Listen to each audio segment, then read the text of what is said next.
This incident begins in Haldwani, Nainital district, India, on the morning of July 15th, 2023. As the city slowly came to life, people heading to work noticed something unusual near the street in the A-blue car parked for an unusually long time. Curious locals approached the car and peered inside through the closed windows. On the back passenger seat, they saw a man sitting still. At first, it seemed like he was sleeping, but as time passed and all the windows remained shut, people grew concerned. Was he having trouble breathing? They knocked on the windows, gently shook the car, and tried calling out to him, but he didn't respond or move an inch. If he were simply asleep, he would have woken up by now. But something was wrong. He wasn't moving at all, not even breathing. Had he lost consciousness? As word spread, more people gathered around. As more people gathered around, someone quickly called Haldwani police, informing them about a suspiciously parked car with an unresponsive man inside. Within minutes, the police arrived at the scene. Since the car doors were locked, they called for a craftsman to unlock them. As soon as the door was opened, officers checked on the man inside. His breathing had completely stopped. His heartbeat was gone, and there was no pulse. It was clear to the police that he was no longer alive.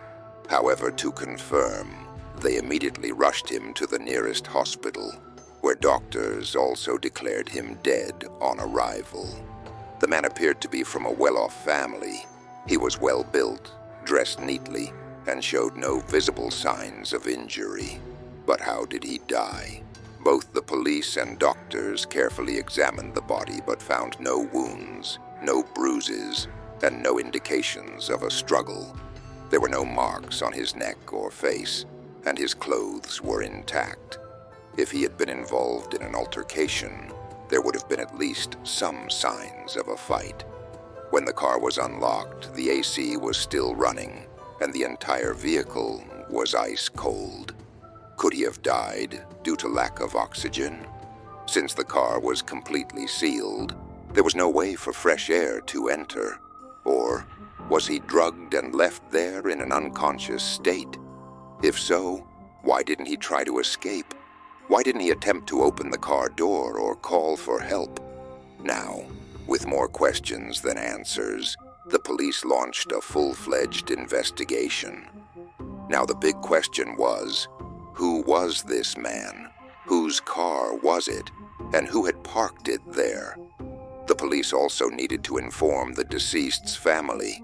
Fortunately, they didn't have to struggle much to identify him. Just the night before, on July 14th, some people had come to Haldwani police station to report a missing person.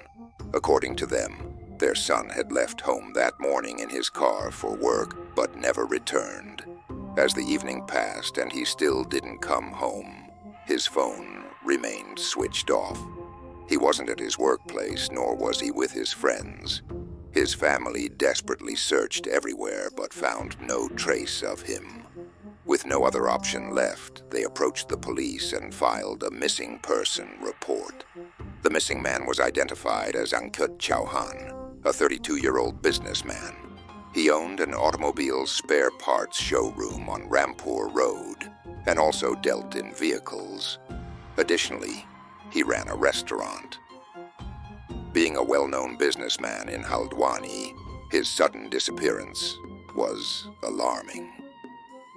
Late at night on July 14th, his family officially reported him missing, and just hours later, on the morning of July 15th, a man's lifeless body was found near the railway crossing. To confirm the identity, the police called Ankit Chauhan's family to the scene. The moment they saw the body, they recognized him instantly. Their sole breadwinner was gone. Their world came crashing down. The police explained the circumstances in which the body was found. Sitting inside his car, the windows shut, the AC running, and no signs of struggle. It was possible that he had suffered a heart attack due to lack of oxygen. His body was sent for post-mortem to confirm the cause of death. Initially, both the police and the family believed that he might have been intoxicated, passed out, and suffocated. After all, his family admitted that he occasionally drank alcohol. Ankit lived in Haldwani's Rambagh colony on Rampur Road with his family. After his father's passing, he had taken full responsibility for the household. But now, a new mystery had emerged. Was this truly an accident, or was something much more sinister at play? Ankit's family had no idea how he ended up near the railway crossing. He hadn't mentioned going there, nor had he told anyone about his plans. According to his employees at the shop, Ankit had driven the car himself. But if he drove the car, why was he found in the back seat? Did someone else drive him there? Meanwhile, a post-mortem was conducted, involving a team of forensic experts and doctors from base hospital. Multiple samples were collected from Ankit's body for further forensic analysis. After completing the examination, the body was handed over to his family, and on July 16th, Ankit's last rites were performed. Then came the moment of truth. The medical reports arrived on July 17th, and what they revealed shook both the family and the police. The cause of death: snake venom. But why was this so shocking? People die from snake bites every day, because in Ankit's case there were two identical snake bite marks, one on each leg, at the exact same spot, at the same angle. This raised terrifying questions. Was he deliberately made to suffer a snake bite? Did this happen inside the car, or somewhere else before he was placed there? At this point, police officially treated the case as a murder investigation. 4 teams were assigned to different aspects of the case. One team analyzed CCTV footage from the area where the car was found. Another team obtained Ankit's mobile records, including call logs and location history. Family and friends were questioned. What time did Ankit leave home? Who did he meet? As the CCTV footage was reviewed, a breakthrough emerged. On the evening of July 14th, around 6 p.m., Ankit's car was seen heading towards Gora Padav, a neighborhood in Haldwani. Later that night, at around 11 p.m., the car was seen leaving the area. From there, it was tracked to Bujia Ghat, one of Haldwani's well-known tourist spots. Then finally, it arrived near the railway crossing at Teen Pani, where it was parked. Shortly after, another car pulled up next to Ankit's Polo for about 2.5 minutes before driving away. Using location tracking, the police confirmed that Ankit was inside the car the entire time. His phone's location data matched the same places where his car was spotted. Police then began investigating the call records from July 14th. Who had contacted Ankit that day, and who was the last person to speak to him? The case was only getting more twisted and mysterious. One of the last calls made by Ankit was to a woman named Mahi Singh. It was discovered that Mahi lived in the Gora Padav area, the same location where Ankit's last known presence was recorded. Could she have called him there? Later that night, Mahi's phone was switched off, raising further suspicion. The police decided to visit her residence only to find the house locked. Since Mahi had now become a prime suspect, the authorities entered the house for a search. Upon checking Mahi's call records, the police found multiple contacts, but 2 numbers stood out, one belonging to Deep Kampal from Haldwani, and the other to Ramesh Nath from Bojipura, Bareilly, UP. Both numbers had been in frequent contact with Mahi over the past few days. A deeper investigation revealed that on July 14th, before Ankit's car was last seen leaving Gora Padav around 11 p.m., Mahi, Deep, and Ramesh were all present at the same location, along with Ankit. On July 18th, Ankit's sister filed a formal murder complaint against Mahi Singh and Deep Kampal, convinced of their involvement. The investigation took a shocking turn when police discovered that Ramesh Nath was a snake handler, an expert in catching and handling snakes. The puzzle pieces started coming together. Ankit had died due to snake venom. His last call was to Mahi. His final known location was at Mahi's house. Mahi had been in contact with Ramesh, the snake handler, for days. Mahi and Deep's phones were switched off, but Ramesh's phone was still active, allowing police to track his location. Surprisingly, he was not in Bareilly, but still in Haldwani. On July 18th, the police tracked and arrested Ramesh.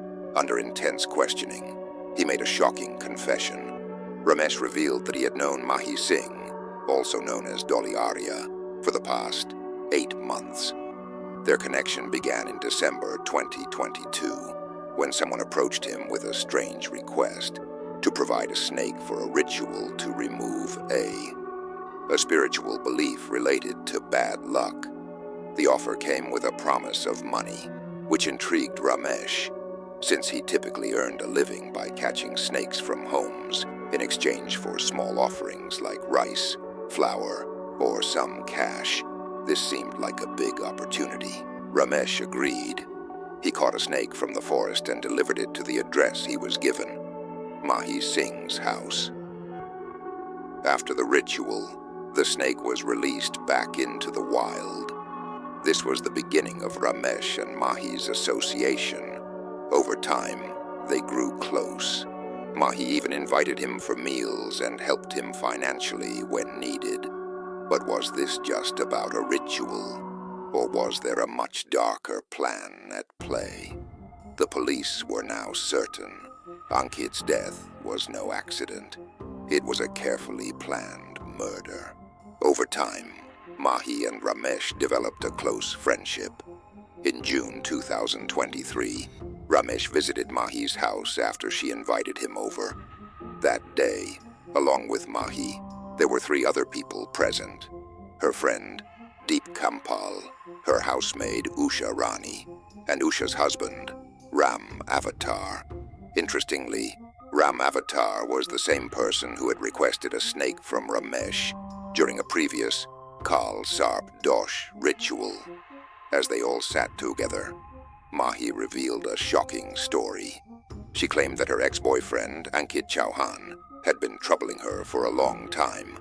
She alleged that he possessed some private photos and videos of hers and was using them to blackmail her. However, there was a twist.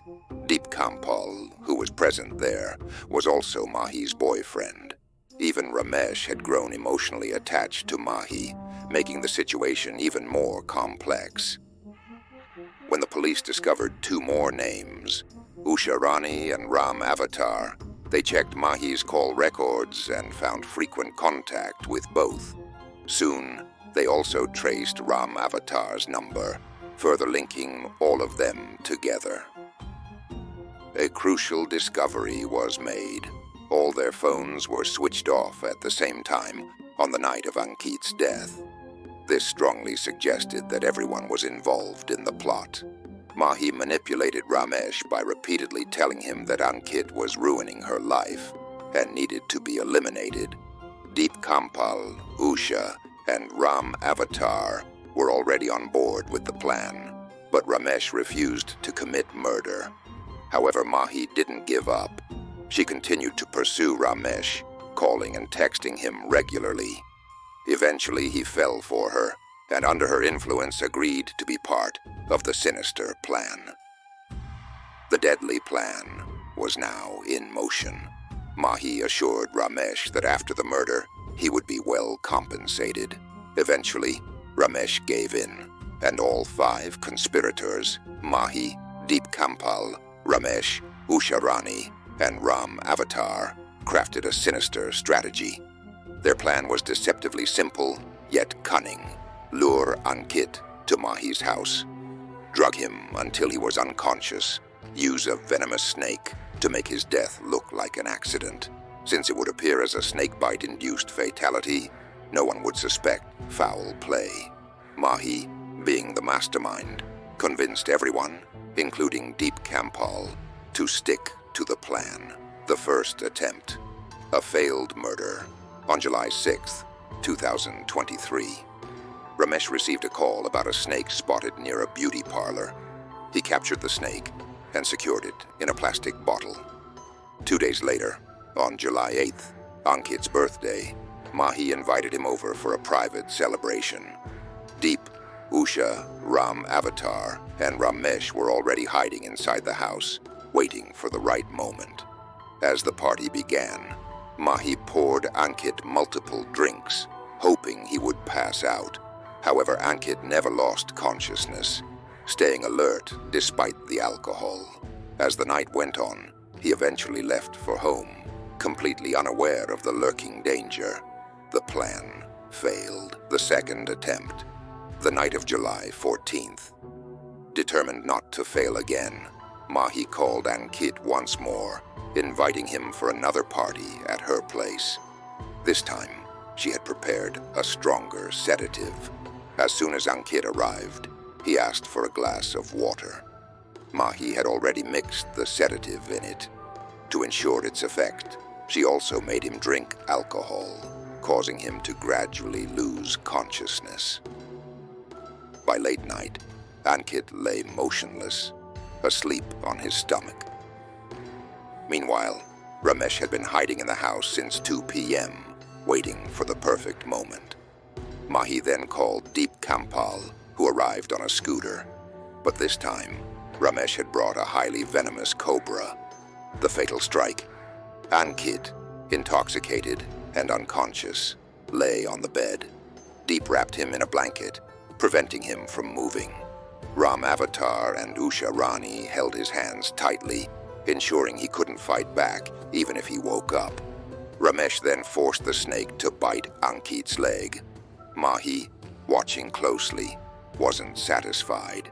She ordered Ramesh to make the cobra bite Ankit again, this time on the other leg. As the venom spread through his body, they waited, making sure he wouldn't survive. Once they were convinced, Deep took Ankit's car, placed him in the back seat, and along with Ram Avatar, drove toward Bujia Ghat.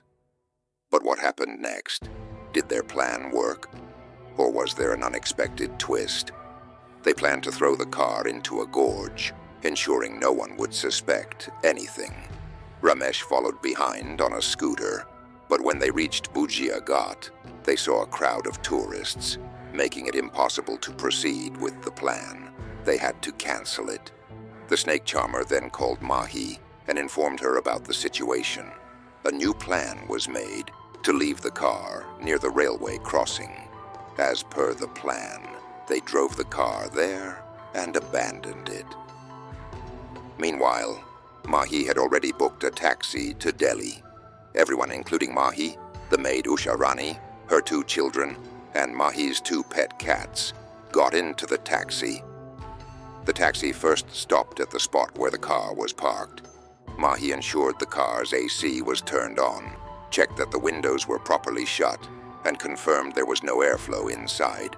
Then, they left for Delhi. On the way, Ramesh released the snake into the jungle. Mahi paid him $500 and also gave $10,000 to the maid and servant. After reaching Delhi, they traveled to Bareilly, where the snake charmer returned to his village. Mahi had strictly instructed everyone to keep their mobile phones switched off, and to turn them on only when the situation calmed down. However, the snake charmer, after reaching his village, traveled to Haldwani and turned on his phone, which led the police to track him. As soon as the police in Haldwani heard about Nepal, they alerted nearby border police stations and considered involving Interpol.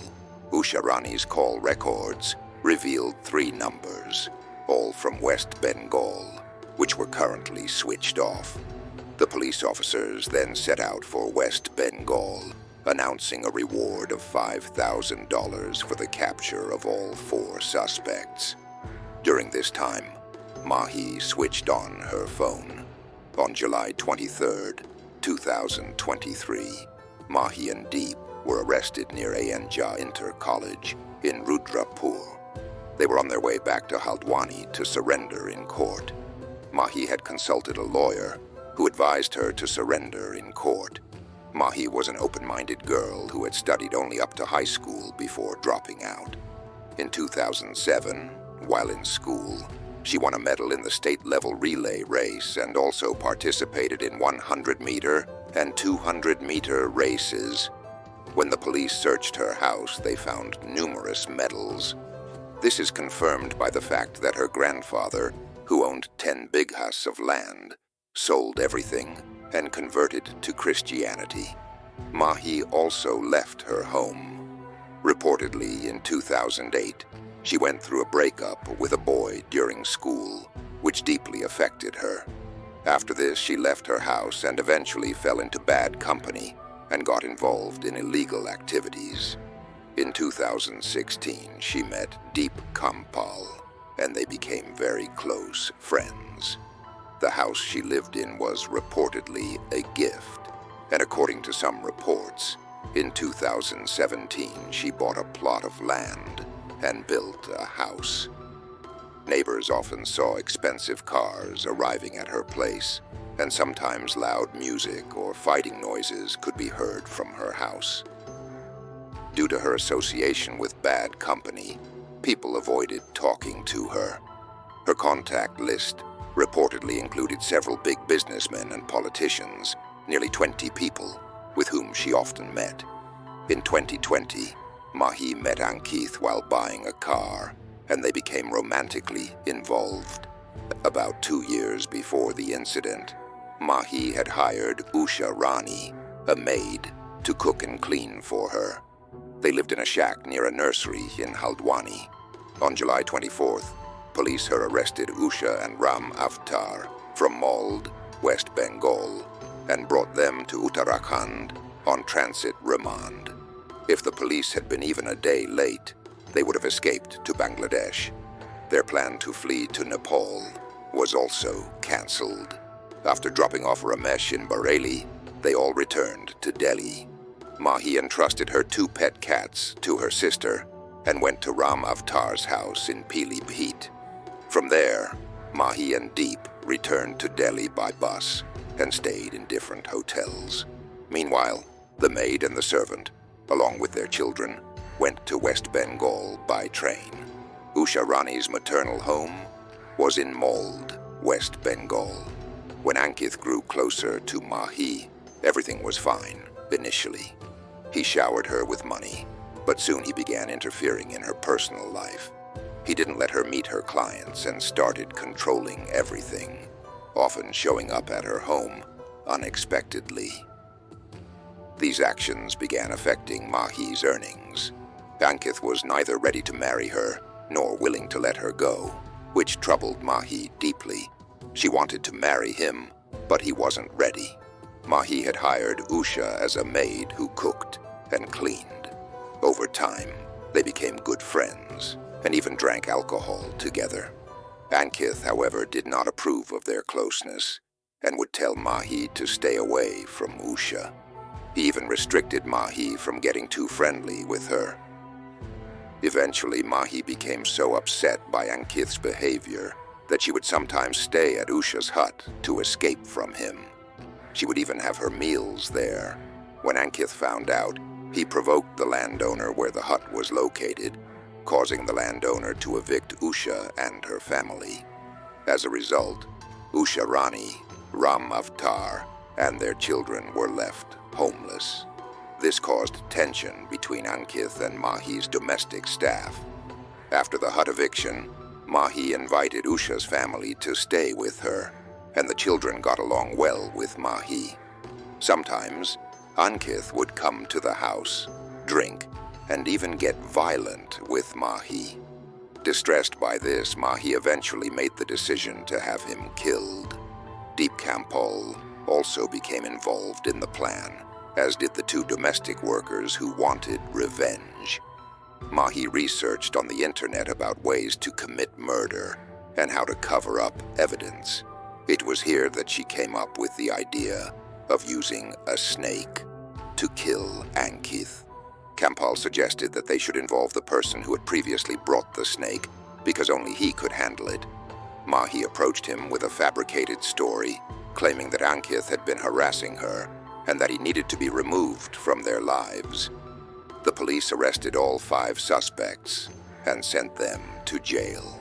On August 2nd, 2024, Mahi was granted bail, while the other accused remain in prison, and the trial is ongoing. This case became infamous as the first in Uttarakhand, where a murder was committed using a snake. We'll end the video here. Please leave your comments below, like and share this video, and don't forget to subscribe to our channel and hit the bell icon for notifications. See you in the next video. Thank you.